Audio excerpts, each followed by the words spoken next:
Mad max fury road 2015-তে release হওয়া action sci fi movie. সিনেমাটাকে তোমরা নেটফ্লিক্সে দেখতে পারবে। তো বেসিক্যালি মুভিটা হলো একটা পরমাণু বোমার যুদ্ধ হয়ে যাওয়ার পরে পৃথিবী নতুন করে আবার গড়ে উঠছে, আর কিছু ছোটো ছোটো দল সারভাইভ করার চেষ্টা করছে সেই নিয়ে। এই গল্পের মেন লিডে রয়েছে টম হার্ডি, যার নাম হলো ম্যাড ম্যাক্স। তো গল্পের শুরুই হচ্ছে টম হার্ডিকে নিয়ে, ম্যাড ম্যাক্সকে নিয়ে, যাকে কিছু রেবেল দলের লোকেরা, মিলিটেন্টরা তাকে ধরে নিয়ে চলে যাবে তাদের রাজার কাছে বা তাদের সম্রাটের কাছে, যে একটি টিলাতে থাকে, বেসিক্যালি একটা চূড়াতে থাকে, যেখানে ছোট ছোটো সেল করে সে বিন্দু বিন্দু জলের জন্য তার প্রজাদেরকে তড়পাচ্ছে। তো মুভিটা এখান থেকেই শুরু হয়। আর মুভির মেন পার্টে রয়েছে, তো সেই সম্রাটের যে মেন জেনারেল ছিল জুনুন, সে সম্রাটের সমস্ত ওয়াইফকে নিয়ে পালিয়ে যায়। আর সেই জুনুনের মেন উদ্দেশ্য ছিল পূর্বতে যাওয়ার। তার অনুসারে সেই পূর্ব দিকে হয়তো গ্রিনল্যান্ড রয়েছে, যেখানে তারা সার্ভাইভ করতে পারবে। তো সেই সম্রাটের সব ওয়াইফকে নিয়ে সে পালিয়ে যায়, আর তাকে ধরতে সম্রাট নিজের দলবল নিয়ে চলে যায়। তো ওই অবস্থায় যখন ম্যাড ম্যাক্স ছিল, ম্যাড ম্যাক্স বেসিক্যালি সেখানে ব্লাড ডোনারের কাজ করছিল, সম্রাটের সম্রাটের সৈন্যের ব্লাড ডোনারের কাজ করছিল। তো সেই ব্লাড ডোনারই প্রথম। তো সেখান থেকে তাদের যাত্রা শুরু হয়, আর যাত্রার মাঝখানে বিভিন্ন রেবেলিয়াস দলের সঙ্গে তাদের লড়াই হবে। এর মাঝখানে ম্যাড ম্যাক্সও সেই জুনুনের দলের সাথে যুক্ত হয়ে যাবে এবং তারা একসাথে আগে বাড়ার চেষ্টা করবে। তো প্রথমে তাদের তো রাজার বউদেরকে নিয়ে যখন পালিয়ে যাচ্ছিল সেই জুনুন, তার বড় একটা ট্যাঙ্কার গাড়ি নিয়ে, ট্যাঙ্কার গাড়ি তো না, বেসিক্যালি ওটা একটা লরি ছিল যার মধ্যে বন্দুক লাগানো, বিশাল বড় একটা জলের ট্যাঙ্ক, তেলের ট্যাঙ্ক, আরও কত কিছু ওর মধ্যে ছিল। তো সেইটা নিয়ে যখন পালিয়ে আসছে, তখন রাজার দলের একজন সদস্য তারও একটা ছোট গাড়ি নিয়ে সে তাদেরকে তাড়া করে বেসিক্যালি। আর সেখান থেকেই মেন চেষ্টা স্টার্ট হয়।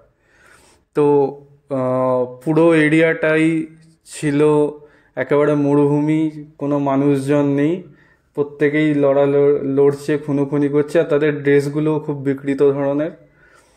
তো এই অবস্থাতে যখন তারা ইস্টের দিকে যাওয়া শুরু করে, সেখানে প্রথম ম্যাক্সের সাথে সেই দলের জুনুনের দল, তাদের প্রথম দেখা হয়। আর তারপরে ইনিশিয়ালি তাদের ফাইট হলেও পরবর্তীকালে তাদের মধ্যে আন্ডারস্ট্যান্ডিং হয়ে যায়, তারা আরও আগে এগোতে থাকে। নিয়ে এগোতে এগোতে তারা যখন পূর্বের দিকে যায়, তো পূর্বের দিকে গিয়েও তারা দেখতে পায় যে পূর্বে বেসিক্যালি কিছু নেই, ওখানেও একই অবস্থা, ওখানেও জঞ্জাল। কিছু সংখ্যক ওই আগেকার দিনের মহিলারা বেঁচে রয়েছে, বাট তারাও যা হোক করে সার্ভাইভ করছে। সেখানে গিয়ে হতাশ হয়ে যাওয়ার পরে তারা বুঝতে পারে যে আরও ইস্টে গিয়ে কোনো লাভ নেই, তাদেরকে ব্যাক করে আবার সেই দলের যেখান থেকে তারা ফিরে এসছে সেখানেই অ্যাকচুয়ালি মেন রিসোর্সেস রয়েছে। কারণ যে লিডার ছিল সে সব রিসোর্স আটকে নিজের অধিকারে রেখে দিত, আর প্রজাদেরকে অল্প অল্প করে জল দিত, তাদেরকে অল্প খাবার দিত। তাই জন্যই ওখানকার লোকেরা, ওখানকার সৈন্যগুলো খুব রুগ্ন ছিল। প্রত্যেকের কারো শরীরে কোনো ব্লাড ছিল না, একেবারে সাদা, মানে দেখলেই মনে হয় যেন একটা এলিয়ান গোছের লোকেরা, মানে মানুষ তো দেখে ওদেরকে মনে হবে না। তো তারপরে আবার তারা ওয়েস্টের দিকে যাত্রা শুরু করে।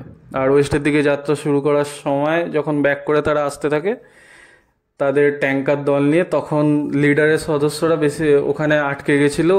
কারণ ওখানে আসার আগে একটা ওয়েস্টল্যান্ড ছিল, ওয়েস্টল্যান্ড বলতে যেটা ওই জলের পাক ছাড়িয়ে যখন তারা এগিয়ে, জলের পাকে যখন সর্দারের সমস্ত গাড়িগুলো আটকে ছিল, তখন তারা দেখতে পায় যে আবার তারা ব্যাক করে যাচ্ছে। তো সেখানেই মেন ফাইট স্টার্ট হয়। আর মেন ফাইট প্রত্যেকটা ফাইটই বেসিক্যালি গাড়িতেই হয়েছে মোস্টলি। কোনো মানে মাটিতে থেমে কোনো ফাইটের কোনো সিন ছিল না এখানে। গাড়ির মধ্যেই তারা লড়ছে, বিভিন্ন ধরনের স্পোর্টস বাইক নিয়ে এসে তার উপর ওদের ট্যাঙ্কার লরির উপরে লাফ দিচ্ছে মানুষেরা, সেখান থেকে বোম ফেলছে, তীর মারছে, কত কিছু করছে। আগুন জ্বালিয়ে দিচ্ছে, উপর থেকে বাইক নিয়ে তাদের গাড়ির উপরে বোম ফেলে আগুন জ্বালিয়ে দিচ্ছে, আবার সেই আগুন তারা নিভিয়েও দিচ্ছে কত কিছু ইয়ে করে, মেকানিজম করে। বাট যাই হোক, ওখান থেকে ফাইনাল ফাইটটা স্টার্ট হয়। ফাইনাল ফাইটে এই নিয়ে মেন সম্রাটের গাড়িতে তারা অ্যাটাক করে, আর সম্রাটের যে মুখোশটা ছিল, সেই মুখোশটা আর তার যে গোটা বডির যে আর্মারটা ছিল, ওটাকে তারা ভেঙে দেয়, অ্যান্ড সম্রাটের ওখানেই ডেড হয়ে যায়। আর তারপরে তারা বেসিক্যালি, সম্রাট যেহেতু মরে গেছে, তাদের প্রজাদের কাছে সে ছিল অমর, তো সে মরে যাওয়ার পরে বেসিক্যালি তারা পরবর্তীকালে ইয়ে হয়ে যায়, রাজা হয়ে যায়। তো তারা আবার ওয়েস্টে ফিরে যায়। ওয়েস্টে ফিরে গিয়ে সম্রাটের যখন ডেড বডি দেখায়, তখন তারা ওখানকার নিউ রুলার হিসেবে এস্টাবলিশ হয়। আর তখন প্রথম কাজই করা হয় যে যে জলের রিসোর্সগুলো ছিল সেটা সাধারণ জনতার জন্য ছেড়ে দেওয়া হয়।